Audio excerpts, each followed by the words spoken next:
एकोनषष्टितमः सर्गः।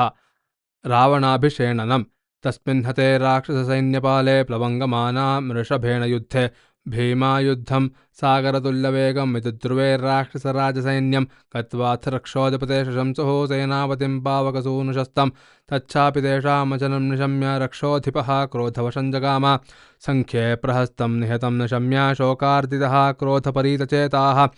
उवाच तान्नैरृतयोधमुख्यानिन्द्रो यथा चामरयोधमुख्यान् नावज्ञारिपवेकार्यायैरिन्द्रबलसूदनः सूदितः सैन्यपालो मे सानुयात्रः सकुञ्जरः सोऽहं रिपुविनाशाय विजयाय विचारयन् स्वयमेव गमिष्यामि रणशीर्षं तदद्भुतम् आद्य तद्वानरनीकं रामं च सह लक्ष्मणं निर्दहिष्यामि बाणौघैर्वनं दीप्तैरिवाग्निभिः आद्य सन्तर्पयिष्यामि पृथिवीं कपिशोणितैः स एवमुक्त्वा ज्वलनप्रकाशं रथं तुरङ्गोत्तम राजयुक्तं प्रकाशमानं वपुषा ज्वलन्तं सुमारुरोहामरराजशत्रुः सशङ्खभेरी पाणवप्रणनादैरास्फोटतक्ष्वेलितसिंहनादैः पुण्यैः स्तवैश्चाप्यभिपूज्यमानस्तदा ययौ राक्षसराजमुख्यः सशैलजीमूतनिकाशरूपैर्मांसादनैः पावकदीप्तनेत्रैः बाभौ वृतो राक्षसराजमुख्यो भूतैर्वृतो रुद्र इवामरेशः ततो नगर्याः सहसा महोजौ निष्क्रम्य तद्वानरसैन्यमुग्रं महार्णवाभ्रस्तनितं ददर्श समुद्यतं पादपशैलहस्तं तद्राक्षसानीकमतिप्रचण्डमालोक्य रामो भुजगेन्द्रबाहुः विभीषणं शस्त्रभृतां वरिष्ठमुवाच सेनानुगतः पृथुश्रीः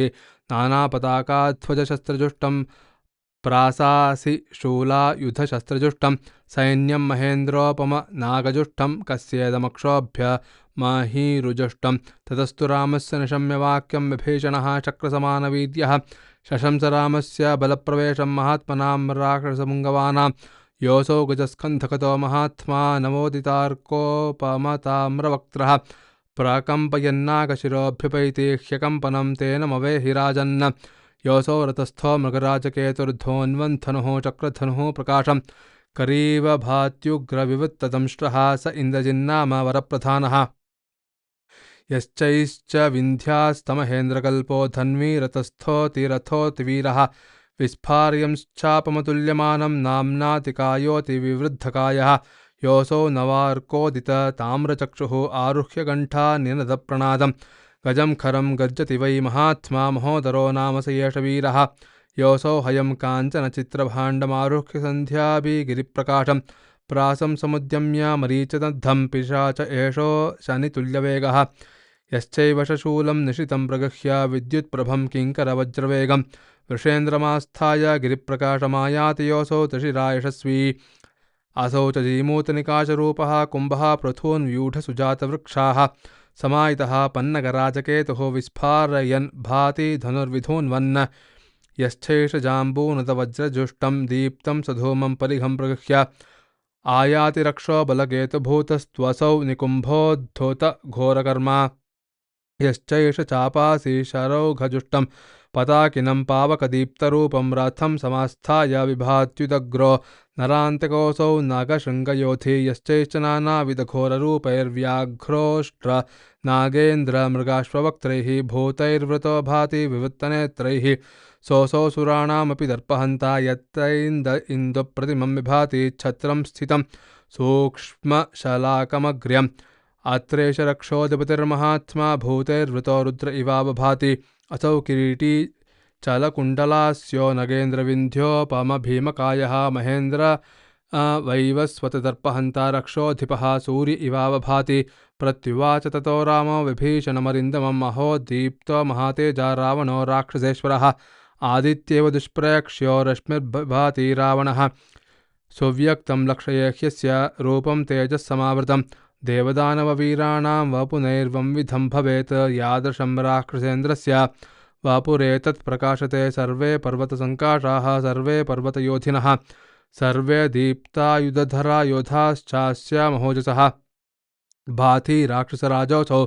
प्रदीप्तैर्भीमविक्रमैः भूतैः परिवृतस्तीक्ष्णैर्देहवद्भिरिवान्तकः दृष्ट्या यमद्य पापात्मा मम दृष्टिपथङ्गतः अद्य क्रोधं विमोक्ष्यामि सीताहरणसम्भवम् एवमुक्त्वा ततो रामो धनुरादाय वीर्यवान् लक्ष्मणानुचरस्तस्थौ समुद्धृत्य शरोत्तमं ततः स रक्षोऽधिपतिर्महात्मा रक्षांसि तान्याः महाबलानि द्वारेषु चर्यागृहगोपुरेषु सुनिर्वृतास्तिष्ठत निर्विशङ्काः इहागतं मां सहितं भवद्भिर्वनौ कसश्छिद्रमिदं विदित्वा शून्यां पुरीं दुष्प्रहसां प्रमथ्य प्रदर्शयेयुः सहसा समेताः विसर्जयित्वा सहितां ततस्तान् कृतेषु रक्षसो यथा नियोगम् यदारयद्वानरसागरौघं महाझषः पूर्णमिवार्णमौघं तमापदन्तं सहसा समीक्ष्य दीप्तेषु चापं युधिराक्षसेन्द्रं महत्समुत्पाट्य महीधराग्रं तुद्रावरक्षोऽधिपतिं हरीशः तच्छैलशृङ्गं बहुवृक्षसानं प्रगृह्य चिक्षेप निशाचराय तमापतन्तं सहसा समीक्ष्य बिभेदबाणैस्तपनीयपुङ्खैः तस्मिन् प्रवृद्धोत्तमसानवृक्षे शृङ्गे विकीर्णे पतिते पृथिव्यां महाहिकल्पं शरमन्तकाभं समाददे राक्षसलोकनाथः सतं गृहीत्वा निरतुल्यवेगं सविस्फुल्लिङ्गज्वलनप्रकाशं बाणं महेन्द्रालनितुल्यवेगं चिक्षेप सुग्रीववधाय रुष्टः ससायको रावणबाहुमुक्तः शक्राशनिप्रख्यवपुश्रिताग्रः सुग्रीवमासाध्य बिभेदवेगात् गुहेरिता क्रौञ्चमिवोग्रशक्तिः ससायकार्तो विपरीतचेताः कूजन् पृथिव्यां निपपातवीरः तं प्रेक्ष्य भूमौ पतितं विसंज्ञं नेदुः प्रहृष्टा युधियातुधानाः ततो गवाक्षो गवयः सुदंष्ट्रस्तथर्षभो ज्योतिमुखो नभश्च शैलान् समुद्यम्य विवद्धकायाः प्रददुस्तुवुस्तं प्रतिराक्षसेन्द्रं तेषां प्रहारान् सचकारमोघान् रक्षोऽधिपो बाणगणैश्चिताग्रैः तान् वानरेन्द्रानपि बाणजालैर्बिभेदजाम्बूनद चित्रपुङ्खैः ते वानरेन्द्रास्त्रिदशारिबाणैर्भिन्ना निपेतुर्भुवि भीमकायाः ततस्तु तद्वानरसैन्यमुग्रं प्रच्छादयामास स बाणजालैः ते वध्यमानाः पतिताः प्रवीरा नानद्यमाना भयशल्यविद्धाः शाखामृगा रावणसायकार्ता जग्मुः शरण्यं शरणं स्मरामं ततो महात्मा स धनुर्धनुष्यानादाय रामः सहसा जगाम तं लक्ष्मणः प्राञ्जलिरभ्यपेत्य उवाच वाक्यं परमार्थयुक्तम् काममार्यः सुपर्याप्तो वधायास्य दुरात्मनः वीथमिष्याम्यहं नीचमनुजानीहि मां प्रभो तमब्रवीन्महातेजा रामः सत्यपराक्रमः गच्छ यत्नपरश्चापि भव लक्ष्मणसंयुगे रावणो हि महावीर्यो रणेऽद्भुतपराक्रमः त्रैलोक्येनापि संक्रुद्धो दुष्प्रसह्यो न संशयः तस्य छिद्राणि मार्गस्य स्वच्छिद्राणि न लक्षय चक्षुषा धनुषा यत्नाद्राक्षात्मानं समाहितः राघवस्य वच श्रुत्वा परिष्वज्याभिपूज्य च अभिवाद्य ततो रामं ययो सौमित्रिरावहं स रावणं वारणहस्तबाहु ददर्श दीप्तोद्यत भीमचापं प्रच्छादयन्तं शरवृष्टिजालैस्तान् वानरान् भिन्नविकीर्णदेहान् तमालोक्य महातेजा हनुमान् मारुतात्मजः निवार्य शरजालानि प्रदुद्रावसरावणं राथन् तस्य समासाद्य भुजमुद्यम्य दक्षिणां त्रासयन् रावणं धीमान् हनुमान् वाक्यमब्रवीत् देवदानवगन्धर्वैर्यक्षैश्च सह राक्षसैः अवध्यत्वं त्वया प्राप्तं वानरेभ्यस्तु ते भयं विषमे दक्षिणो बाहुः पञ्चशाकः समुत्थितः विधमिषति ते देहात् भूतात्मानं चिरोषितं श्रुत्वा हनुमतो वाक्यं रावणो भीमविक्रमः संरक्तानयनः क्रोधादीन्दवचनमब्रवीत् क्षिप्रं प्रहर निःशङ्कं स्थिरां कीर्तिमवाप्नुहि ततस्त्वां ज्ञातविक्रान्तं नाशयिष्यामि वानर रावणस्य वच श्रुत्वा वायुसूनुर्वचोऽब्रवीत् प्रहृतं हि मया पूर्वमक्षं स्मरसु तन्तव एवमुक्त्वा महातेजा रावणो राक्षसेश्वरः आजघानानिलसुतं तलेनोरसि वीर्यवान् स तलाभिहतस्तेन चचाल च मुहुर्मुहुः स्थित्वा मुहूर्तं तेजस्वी स्थैर्यं कृत्वा महामतिः आजघानाभिसंक्रुद्धस्थलेनैर्वामरध्विषं ततस्तेलैनाभिहतो वानरेण महात्मना दशग्रीवः समाधूतो यथा भूमिचले नलः सङ्ग्रामे तन्तथा दृष्ट्वा रावणं तलताडितं ऋषयो वानराः सिद्धा नेदुर्देवाः सहासुरैः अथाश्वास्य महातेजा रावणो वाक्यमब्रवीत् साधु वानरवीर्येण श्लाघनीयोऽसि मे रिपुः रावणेनैव मुक्तस्तु मारुतिर्वाक्यमब्रवीत् दीर्घस्तु मम वीर्येण यस्त्वं जीवसि रावण साकृत्वप्रहरेर्दानीं दुर्बुद्धे किं विकथसे ततस्त्वां मामिकामुष्टिर्नयिष्यति यमक्षयं ततो मारुतिवाक्येन क्रोधस्तस्य तदाज्वलत् संरक्तनयनो यत्नानुष्टिमुद्यम्य दक्षिणं पातयामास वेगेन वानरोरसि वीर्यवान् हनुमान् वक्षसि व्यूढे सञ्चचाल हतः पुनः विह्वलन्तु तदा दृष्ट्वा हनुमन्तं महाबलं रथेनातिरथः शीघ्रं नीलं प्रति समभ्यगात् राक्षसानामधिपतिर्दशग्रीवः प्रतापवान् पन्नगम्पतिमैर्भीमैः परमामर्तिभेदिभिः शरैरादीपयामास नीलं हरिचमोपतिं स शरौघसमायस्तो नीलः कपिचमोपतिः कर्णैकेन शैलाग्रं रक्षोऽधिपतये सृजत हनुमानपि तेजस्वी समाश्वस्तो महामनाः विप्रेक्षमाणो युद्धेऽप्सुः सरोषमिदमब्रवीत् नीलेन सह संयुक्तं रावणं राक्षसेश्वरम् अन्येन युध्यमानस्य न युक्तमभिधावनं रावणोऽपि महातेजास्तच्छृङ्गं सप्तभिश्चरैः आजघान सुतीक्ष्णाग्रैस्तद्विकीर्णं पपातः तद्विकीर्णं गिरेशृङ्गं दृष्ट्वा हरिचमोपतिः कालाग्निरिव जज्ज्वाला क्रोधेन परवीरः स्वोश्वकर्णान् धवांसालांश्चूतांश्चापि सुपुष्पितान् अन्यांश्च विविधान् वृक्षान् नीलचिक्षेपसंयुगे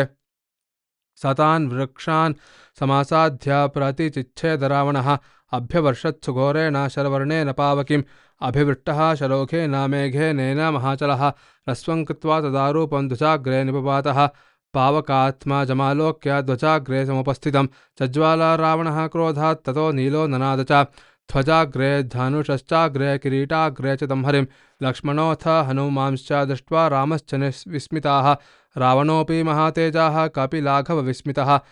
अस्त्रमाहारयामास दीप्तमाग्नेयमद्भुतं ततस्ते चक्रुःशुर्हृष्टा लब्धलक्षाः प्लवङ्गमाः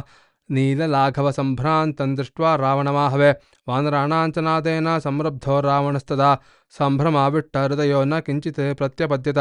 अग्नेयेनाथ संयुक्तं गृहीत्वा रावणशरं त्वचशीर्षस्थितं नीलमुदेक्षत निशाचरः ततो ब्रवीन्महातेजा रावणो राक्षसेश्वरः कपेलाघवयुक्तोऽसि मायया परयानया जीवितं खलु रक्षस्व यदि शक्तोऽसि वानर तानि मान्यात्मरूपाणि सृजसि त्वमनेकशः तथापि त्वां मया मुक्तः सायकोऽस्त्रप्रयोजितः जीवितं परिरक्षन्तं जीविताद्भ्रं च इष्यति एवमुक्त्वा महाबाहो रावणो राक्षसेश्वरः सन्धाय बाणमास्त्रेण चमूपतिमताडयत् सोऽस्त्रयुक्तेन बाणेन नीलो वक्षसि ताडितः निर्दह्यमानः सहसा निपपातमहीतले पितृमाहात्म्यसंयोगादात्मनश्चापि तेजसा चानुभ्यामापतद्भूमौ न च प्राणैर्वियुज्यत विस्संज्ञं मानरं दृष्ट्वा दशग्रीवोर्णोत्सुकः राथेनामुदनादेन सौमत्रिमाभिदुद्रुवे असाध्यरणमध्ये तु वारयित्वा स्थितोज्ज्वलन् धनुर्विस्फारयामास कम्पयन्निव मेदिनीं तमाह सौमित्रिरदीनसत्त्वविस्फारयन्तं धनुरप्रमेयम् अभ्यहि मामेव निशाचरेन्द्र न वानरांस्त्वं प्रतियोद्धुमर्हः स तस्य वाक्यं प्रतिपूर्णघोषं ज्याशब्दमुग्रं च निशम्य राजा आसाद्य सौमित्रिमवस्थितं तं कोपान्वितो वाक्यमुवाच रक्षः दृष्ट्यासि मे राघव दृष्टिमार्गं प्राप्तोऽन्तगामी विपरीतबुद्धिः अस्मिन् क्षणे यास्यसि मृत्युदेशं संसाद्यमानो मम बाणजालैः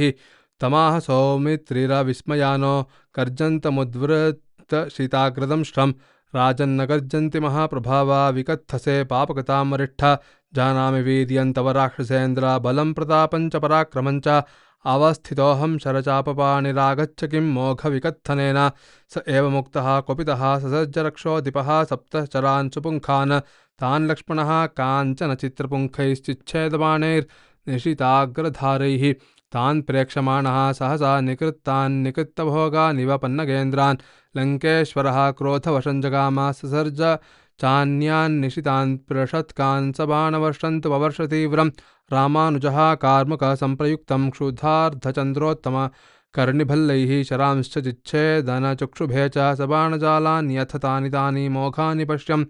त्रिदशारिराजः विसिष्मिये लक्ष्मणलाघवेन पुनश्च बाणान् निशितान् ममोच स लक्ष्मणश्चाशुशरान् शिताग्रान् महेन्द्रवज्राशनितुल्यवेगान्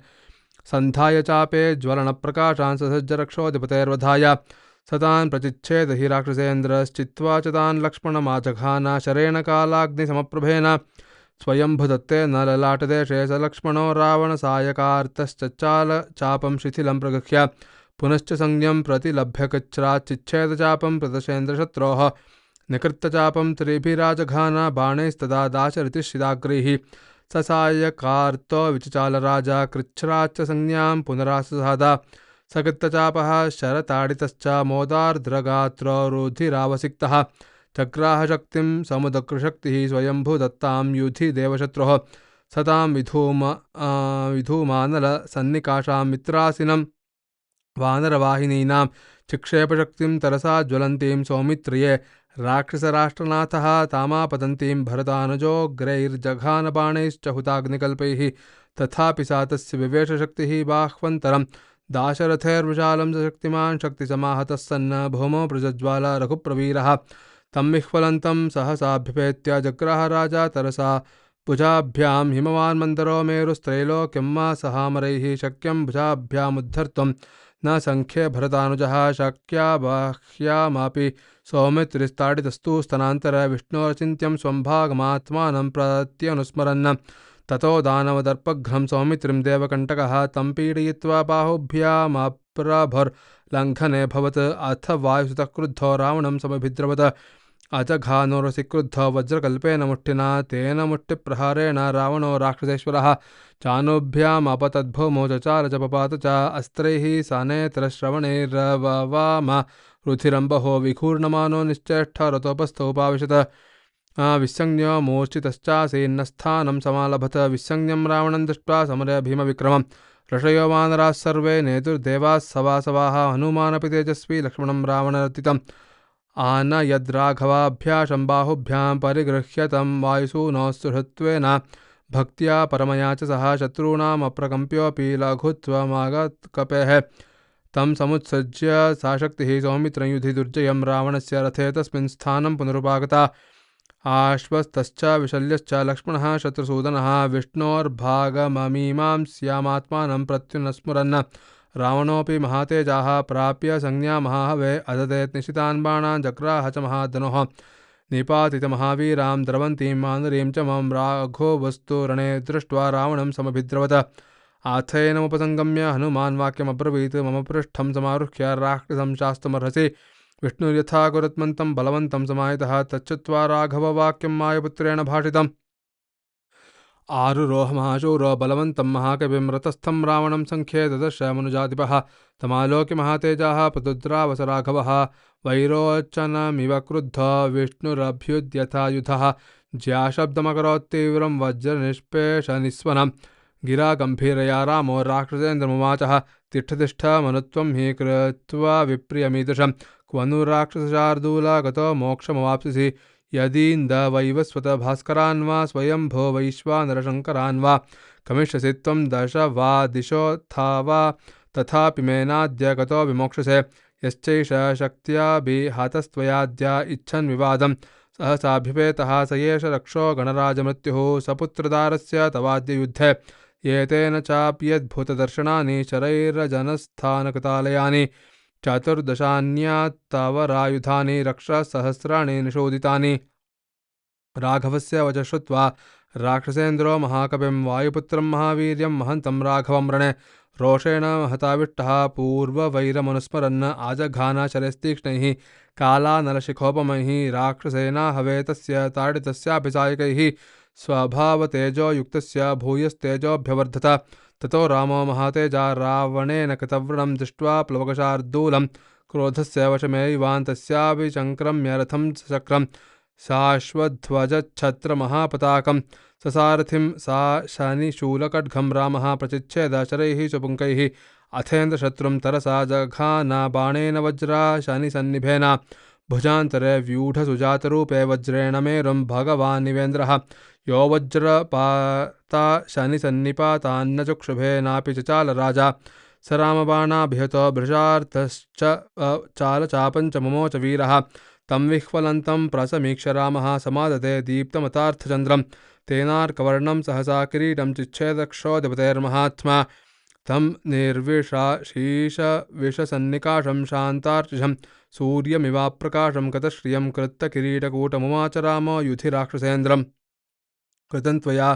कर्म महत्त्वभीमं हतप्रवीरश्च कृतस्त्वयाहं तस्मात् परिश्रान्त इति व्यवस्यन्न न त्वां शरैर्मृत्युवशं नयामि गच्छानुजानामि ऋणार्दितस्त्वं प्रविश्य रात्रिञ्चरराजलङ्काम् आश्वास्य निर्याहि रथी च धन्वी तदा बलं द्रक्ष्यसि मे रथस्य स एव मुक्तो हतदर्पशो निकृत्तचापासि हताश्वसूतः